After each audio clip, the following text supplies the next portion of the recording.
Bonjour, alors voilà ce que nous allons faire aujourd'hui. Nous allons essayer d'aller chercher une image et la mettre dans un fichier d'IDAPAGE, autrement dit, l'incorporer à un projet d'IDAPAGE. Bon, je me propose d'aller chercher une image de bateau, donc je vais aller d'abord sur internet, chercher un bateau.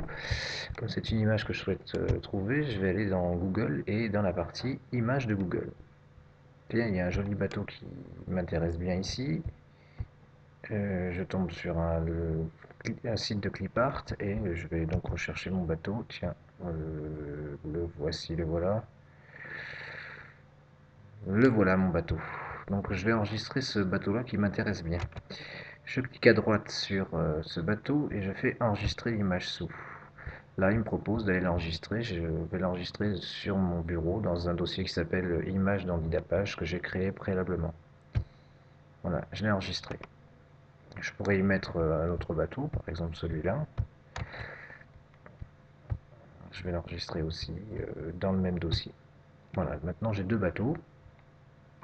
Alors ce qu'il faut savoir sur Didapage, c'est qu'il n'accepte pas les, les fichiers GIF. Il n'accepte que les fichiers JPEG en tant qu'image. Donc la première chose qu'il va falloir que je fasse, c'est modifier le format de ces bateaux. Alors, je double-clique sur un de ces bateaux, j'ai mon logiciel IrfanView qui démarre automatiquement. Vous pouvez utiliser IrfanView par exemple pour modifier le format d'un fichier image. Comment est-ce que cela se fait? Tout simplement en enregistrant de nouveau sous un autre format. Et donc là, je suis en GIF et je vais l'enregistrer en JPEG cette fois-ci et dans le dossier image de Didapage. Voilà. Et dans le dossier maintenant, nous voyons apparaître un deuxième fichier qui s'appelle bateau102.jpg. Je vais faire la même chose pour le second bateau, enregistrer sous. Je l'enregistre bien dans image dans Didapage et au format JPEG. Ça y est, je l'enregistre. Maintenant, j'ai 4 images de bateau, 2 en GIF et 2 en JPEG. Seules celles en JPEG sont nécessaires pour Didapage. Je vais commencer à créer mon document Didapage. Alors, je vais démarrer Didapage. Voilà. Bon, pour aller un peu plus vite, je me suis créé mon projet avant, donc je vais poursuivre mon projet. Regardez mon projet d'insertion d'image. Il est là, il s'appelle insertion d'image.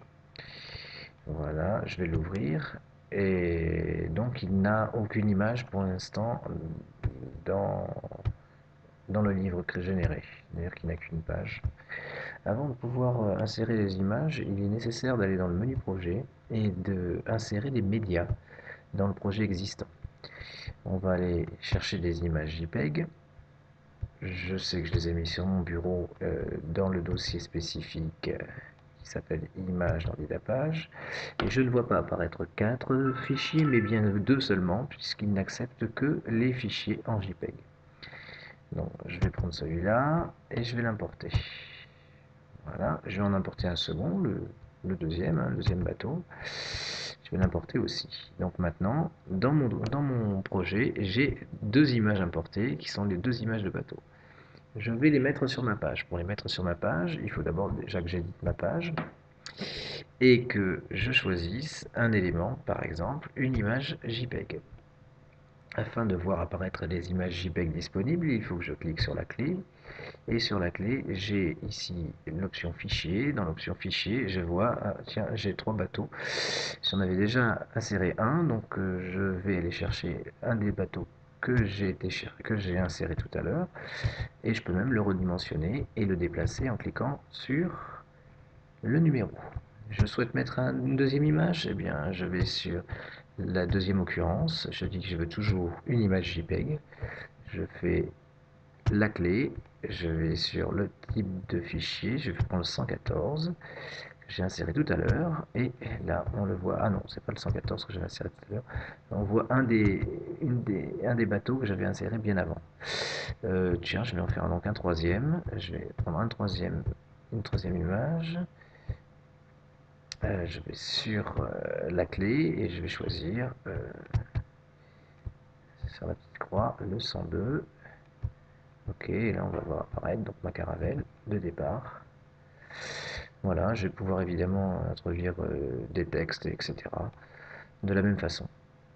En tout cas pour les images, c'est relativement simple. Le tout, c'est de penser à importer les images dans le menu projet avant de les utiliser dans le livre d'IDAPage. Bon, il ne reste plus qu'à enregistrer tout ça et à générer le livre le cas échéant.